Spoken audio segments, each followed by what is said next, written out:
James Wan's Aquaman stands as the lone DCEU film to cross the billion-dollar mark in global box office earnings.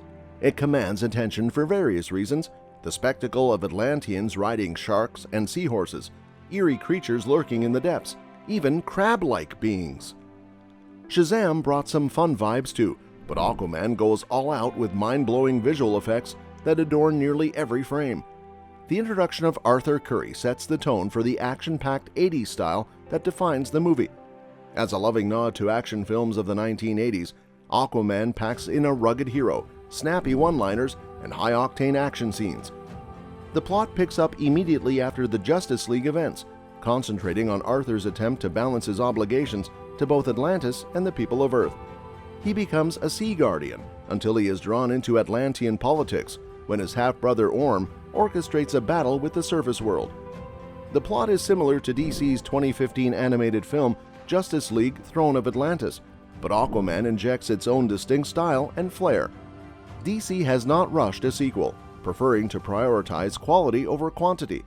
Their early rush to bring the cast of superheroes to life on screen resulted in mixed reviews and reactions.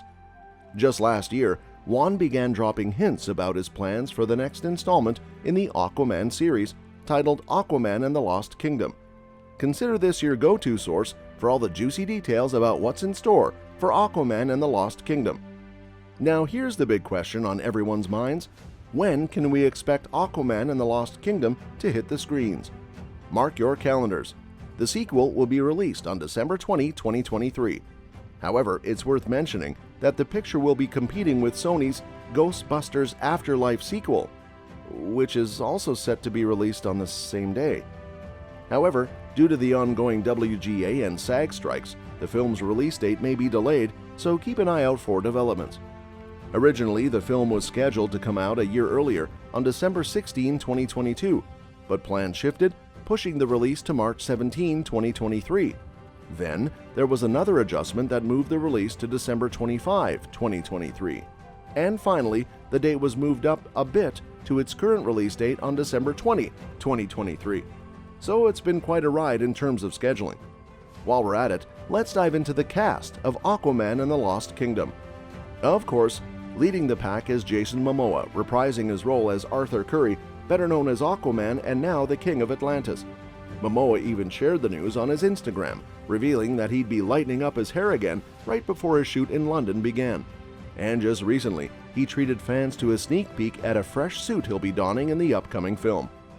For those following closely, you've got an interesting choice ahead when it comes to Aquaman's attire. You can swipe between two distinct looks. First, the flashy, extravagant golden green armor salvaged from the end of the previous Aquaman film. The other option is a brand new, more streamlined and darker stealth suit. Director Wan spilled the beans on this sleek new ensemble, describing it as Atlantean tech based on cephalopods' camouflaging ability. Unlike the vibrant hues of the previous suit, this one goes for a more subdued color palette. Not only that, it's got a smoother surface with fewer ridges, and interestingly, it lacks gauntlets and those fins on the boots. But here's a cool tidbit. During a sit-down on the Drew Barrymore Show in May 2021, Jason Momoa, the man behind Aquaman, spilled the beans. He mentioned that he had a hand in crafting some version of the screenplay. Wan and writer David Leslie Johnson McGoldrick polished and completed it, but Momoa's involvement was notable. He expressed how 100% encouraged he felt by his fellow writers and the director, emphasizing that everyone's heart is fully invested in this project. Amber Heard is making her comeback as Mera, the Atlantean with the power to manipulate water. Despite some well-publicized legal and media controversies, Heard returned to her role for additional filming in Zack Snyder's Justice League and is reprising her character in Aquaman and the Lost Kingdom. She even gave us a glimpse into her preparation, sharing a photo of herself doing suspended push-ups and a video clip of her practicing staff twirls, all in anticipation of her role in this superhero flick. Yahya Abdul-Mateen II is also making a return as Aquaman's human adversary, Black Manta. He's been giving us a peek into his training for the role, and his enthusiasm for the sequel is palpable. In an interview with THR, he shared, "In Aquaman, we just got a small introduction to Black Manta and to some of his motivations. In this one, I get to exercise and breathe a little bit more. I'm showing some different colors with this one, and he added, it gives the actors a lot of good storytelling moments. And don't forget, Patrick Wilson is back as Orm as well. He gave us a teaser by posting a silhouette photo back in April. But it's not just Aquaman getting a makeover. Director James Wan offered us a sneak peek at Orm's new appearance. He looks less like Ocean Master and more like a rugged castaway, buff, tanned, and surprisingly, on land. We've got quite the lineup of familiar faces returning for Aquaman and the Lost Kingdom. Willem Dafoe is reprising his role as Neutis. Tamura Morrison is back as Tom Curry, and Nicole Kidman is returning as Atlanta. Dolph Lundgren is also making a return as King Nereus, and Randall Park are coming back as Dr. Stephen Shin. And that's not all. There's a fresh batch of talent joining the crew. Vincent Regan, known for his role in 300, is set to play Atlan. Janny Zhao is stepping in as Stingray. India Moore from Pose will take on the role of Karshan, and Pilu Absbayak, familiar from Game of Thrones, is joining the cast in an undisclosed role. What is the plot of Aquaman and the Lost Kingdom? During the DC Fandom panel in August 2020, Wan dropped a hint about the direction of Aquaman and the Lost Kingdom, saying, the second one is a little bit more serious, a little more relevant to the world we're living in today. That's where it wants to go.